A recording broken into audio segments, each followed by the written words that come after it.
Gold, trusted gold buyers. మీరు తాకట్టు పెట్టిన బంగారాన్ని విడిపించి ఈ రోజు ఉన్న మార్కెట్ ధరకు కొనబడను.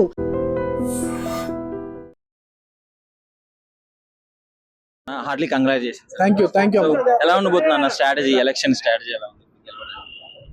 ఇక్కడ కాంగ్రెస్ పార్టీ డెవలప్మెంట్ యాక్టివిటీస్ పైన, భవిష్యత్తులో చేసే డెవలప్మెంట్ పైననే ప్రజల్లోకి వెళ్తాము. దాదాపు 150 కోట్ల రూపాయల వర్క్స్తో 2 months నుండి అనేక అభివృద్ధి కార్యక్రమాలు చేపట్టినాము.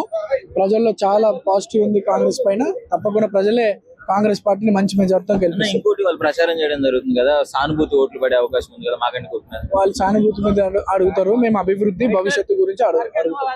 సో నవీన్ అన్నకి టికెట్ ఇచ్చిన తర్వాత చాలా మంది అన్నని కలవడానికి అయితే వస్తూనే ఉన్నారు. సో కాంగ్రెస్ పార్టీ నుంచి కొంతమంది పెద్దలు అందరూ. కాకపోతే ఇప్పుడు అన్న ఈ పరిస్థితిలో కూడా వచ్చి రావడానికి పరిస్థితి ఏంటంటే, ఇట్లాంటి ఆక్సిజన్ సిలిండర్ తీసుకొని ఎందుకు అంత అభిమానం ఒకసారి అడిగి తెలుసుకుందాము. నమస్కారం అండి. నమస్కారం. ఏంటండి ఇప్పుడున్న పరిస్థితుల్లో మీరు రాకుండా కూడా ఉండొచ్చు, కానీ ఎందుకు మంచిగా ఉన్నా క్యాండిడేట్ గెలవాలి అభిమానంతో వచ్చాము. విన్నారా, నవీన్ యాదవ్ అంటే మాకు అభిమానం, దానికోసం వచ్చాము. ఎప్పటి నుంచి మీ పరిచయం? ఎప్పటి నుంచి? నాకు పరిచయం ఆయన 30-34 ఏళ్ళు ఉండొచ్చు. నాకు చిన్నప్పటి పరిచయం, యాక్చువల్లీ నాన్నగారికి టికెట్ రావాల్సింది, అది మిస్ అయింది. ఇప్పుడు నవీన్ అన్నకు వచ్చింది.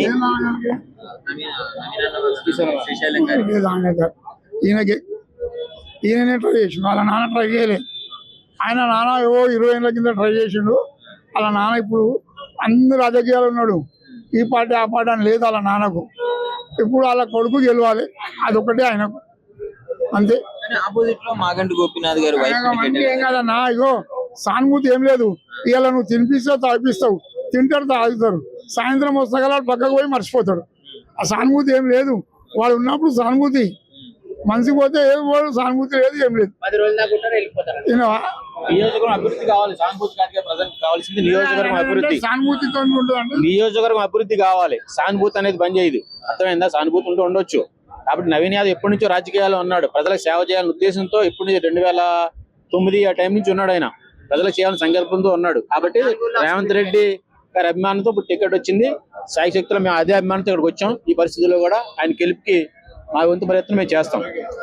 ఇప్పటికీ ప్రజల అనుకూలంగానే ఉంటాడు, అందరు జనాలు ప్రజల అనుకూలంగానే ఉంటాడు, ప్రజల మధ్యలో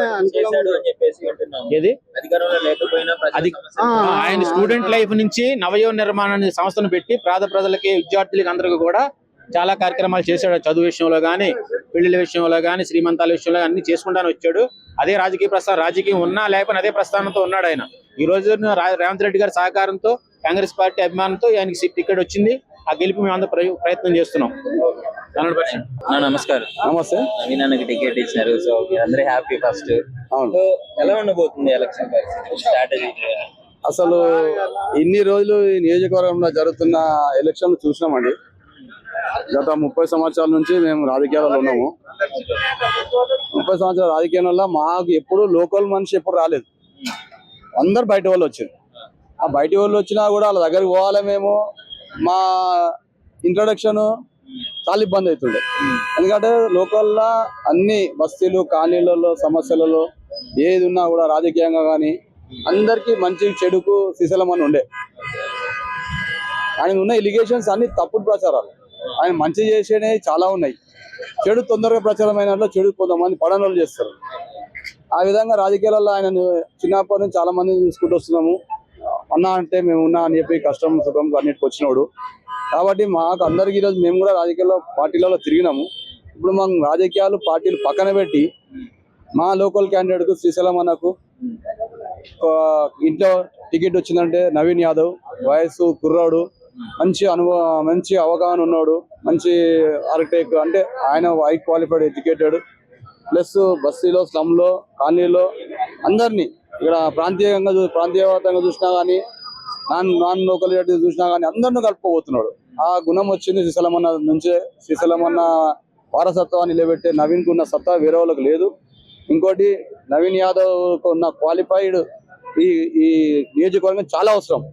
ఈ నియోజకవర్గంలో అందరు బయటి వాళ్ళు వచ్చి చాలా అరాచకాలు, కనబడని దొంగలా చేసిరు. అందరి మీదకి ఎందుకంటే అరాజకాలు మామూలు కాదు, అన్ని చేసిరు, ల్యాండ్ గ్రాబింగ్లు చేసిరు, రౌడీజాన్ని పెంచిర్రు, ఇంకా చాలా మటుకు చెప్పాలంటే రాజకీయంగా కూడా అందరితోటి గొడవలు గలాటాలు అన్ని చేసుకుంటా పైన ఏమో నీట్గా కనబడడం, లోపల చూస్తేనేమో అన్ని కుళ్ళు కుతంత్రాలు.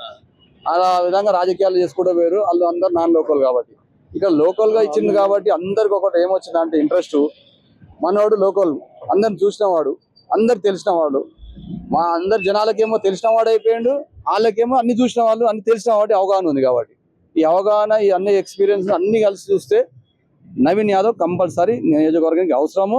మా నియోజకవర్గంలో నవీన్ లాంటి వాళ్ళు కావాలి, నవీన్ లాంటి వాళ్ళు ఉంటే అభివృద్ధి జరుగుతుంది, అంతా శాంతియుతంగా సమస్యలు కూడా అన్ని మంచిగా జరుగుతాయి. ఏదున్నా కూడా ఆయన లాంటి వ్యక్తి ఉండాలని చెప్పి ఇప్పుడు అందరు డిసైడ్ అయ్యి, పార్టీలకు అతీతంగా, పార్టీలు కూడా ఎవరు లెక్క చేయకండి, పార్టీలలో మేము కూడా తిరిగినాం కాబట్టి పార్టీలను చూడట్లేదు, మేము వ్యక్తిని చూస్తున్నాము.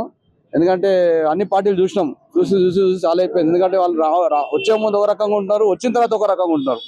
అది ముందున్నలా కనబడతలేదు ఎవరు వచ్చినా కూడా, ఎందుకంటే వాళ్ళు బయట వాళ్ళు కాబట్టి వాళ్ళకి ఇక్కడ సమస్యలు కన్నా ఎక్కువ అందరి మీద చెలాయించడము, అందరి మీద రౌడీజం, కనవాడని రౌడీజం చేసిరు, చెప్పుకోలేము. ఎందుకంటే అంత బిహేవింగ్ చేసిరు, వాళ్ళు కూడా ల్యాండ్ గ్రాబింగ్ చేసిరు, చాలా సెటిల్మెంట్లలో ఉన్నారు.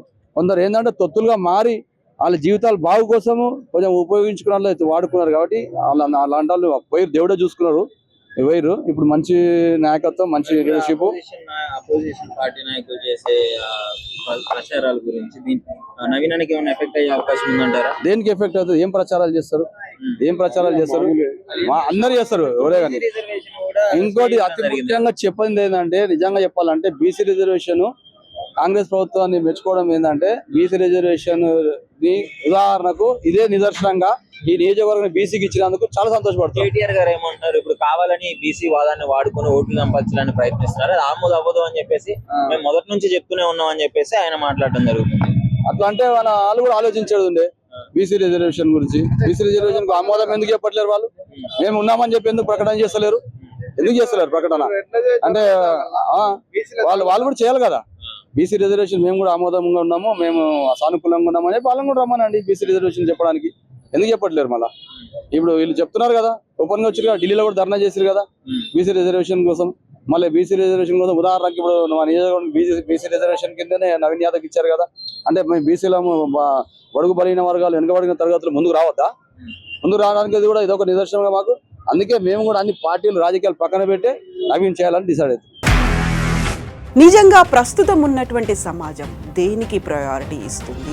ఆర్థిక సంబంధాల చుట్టూ మాత్రమే తిరుగుతుంది. మళ్ళీ ఎన్నికలంగానే చాలా విరక్తి కలుగుతాను. మంచి అనిపిస్తుంది కదా, లేడీస్ కూడా ఛాలెంజింగ్ జాబ్స్ చేసినప్పుడు చాలా బాగుంటది. ట్రాఫిక్ అసిస్టెంట్స్ గా నియమించిన ట్రాన్స్జెండర్స్ అందరితో సాల్యూట్ చేయించుకుంటున్నారు. ఫుడ్ డెలివరీ ఇవ్వటానికి వెళ్ళినటువంటి డెలివరీ బాయ్ అనిల్ పై కళ్ళ ముందు పెళ్ళండి కొట్టి